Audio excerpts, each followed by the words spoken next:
All right. Good afternoon. Scott Luton and Greg White with Supply Chain Now. Good afternoon, everybody. Hope you're doing well out there. We wanted to kick off a really brief LinkedIn Live, really a live stream.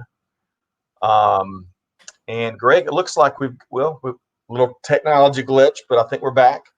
And we really wanted to really succinctly cover two topics, right, Greg? Yeah. Yeah. Let's start with this. Um, Everybody, Scott and I, and a number of our friends in supply chain have gotten a lot of interest from networks and newspapers and publications of what do we think about what's going on, Right. anywhere from the toilet paper supply chain to the supply chain in general. And one of the recent questions we've gotten is the supply chain resilient enough for all of this? And look, the short answer is yes. Without intervention, a lot of the concerns that people have are being handled, and that includes things the staple items and perishables and things like that, food that are bread and milk and eggs and Right. even toilet paper. So the supply chain itself has enough resiliency to come back from that. And we're already starting to see that. Right. So there is hope there. And in addition, there are interventions being put in place that are keeping opportunists and profiteers and bad actors and just the hysterical from having a big negative and long lasting effect on the supply chain. So between the natural market effects and the interventions that exist and some that will likely come, we're certainly in a good place. That's right. Now. We're definitely in recovery mode. And the message that needs to get out there that we've seen some other supply chain professionals and experts and leaders help get the message out there is now's not the time to panic. Now's not the time to let panic drive your purchasing behaviors. And certainly now's not the time to hoard. What we've seen, and I think, Greg, I was chatting with someone the other day, and we're not 100 years old. Neither one of us personally experienced the gas lines in the 70s, right? I certainly wasn't driving then.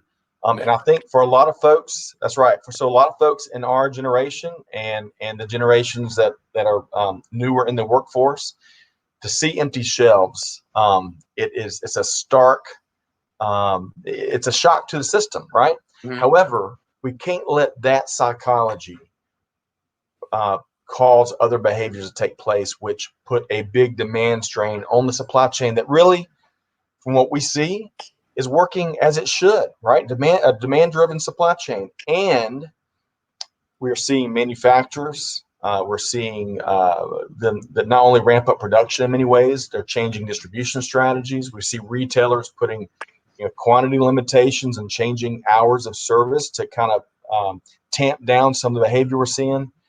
The message is we're going to break through this, and we need to not give in to fear and paranoia. Look, this is not, as you have said in several interviews and articles, Scott, this is not a supply problem.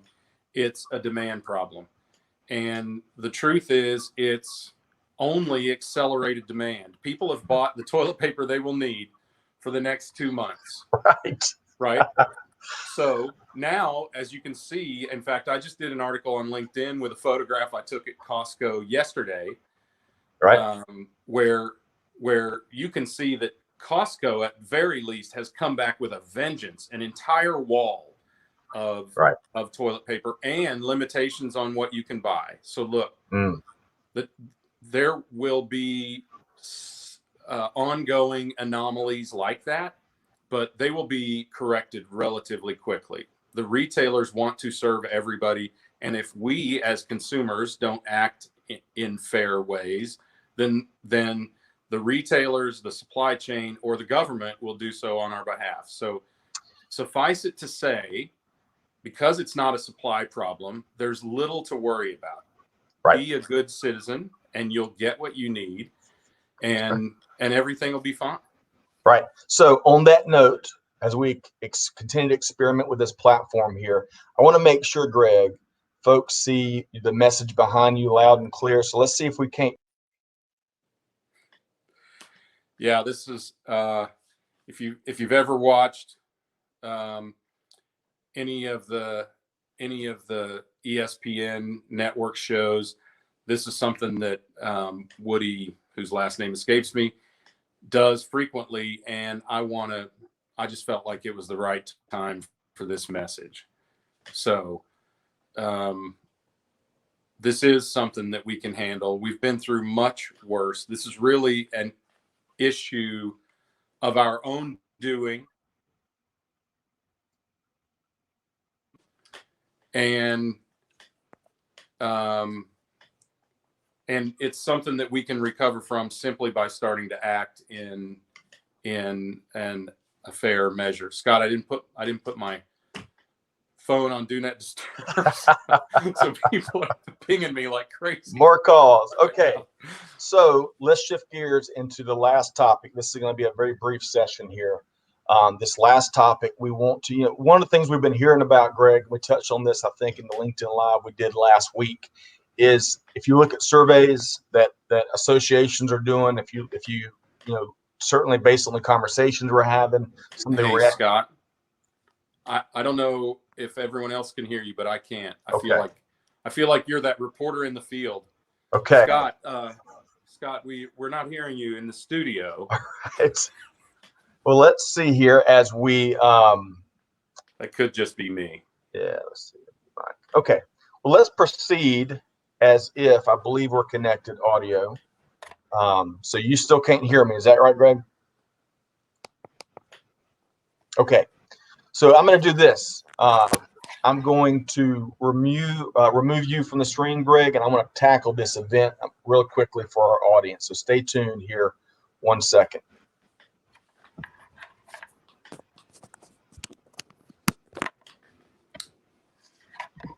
Okay. So to the other folks that have joined us for this brief LinkedIn Live, what we want to do is we've heard a lot from associations and the surveys they've been conducting. We have heard from a number of different folks globally in supply chain. A lot of business leaders are looking for best practices. They're looking for insights and perspective. They're really looking for what other companies are doing and other business leaders are doing to navigate through this environment. So what we have elected to do, we have got a live interactive global forum coming up on March 25th. And folks, joining this event is not going to bring you're not going to see 117 slides, PowerPoint, death by PowerPoint. You're not going to have one-way communication from one presenter. That a lot of our webinars, right? It's meant to make a presentation. However, with this event on March 25th, we're attempting to satisfy the need that we've heard from the marketplace, folks looking for information, and we're going to try to facilitate it. So right now we have about 100 folks from the global supply chain that has signed up for this stand up and sound off. And what we plan to do is throw questions out there and really invite these attendees to share their stories, their experiences, their best practices, some of the things that they have elected to do that's really helped the overall situation and the organization and the operation. And frankly, if folks are willing to share, we're going to hear some challenges and perhaps some solutions from other attendees. So we'd love for you to join us on March 25th for this live, highly interactive 90-minute forum. The great folks over at EFT by Reuters Events is helping us facilitate this forum on March 25th at 3 p.m. Eastern time. And Greg, I'm not sure if you can hear me now, but this I hear you is now. Really okay. Good. Shifting gears to a cellular phone commercial. This was really, we've had this planned for, for 3 or 4 months, and we were kind of debating what topics we were going to focus this on. And then based on the tidal wave of demand and of what folks are struggling with, we really elected to target the subject matter around the need to market, right?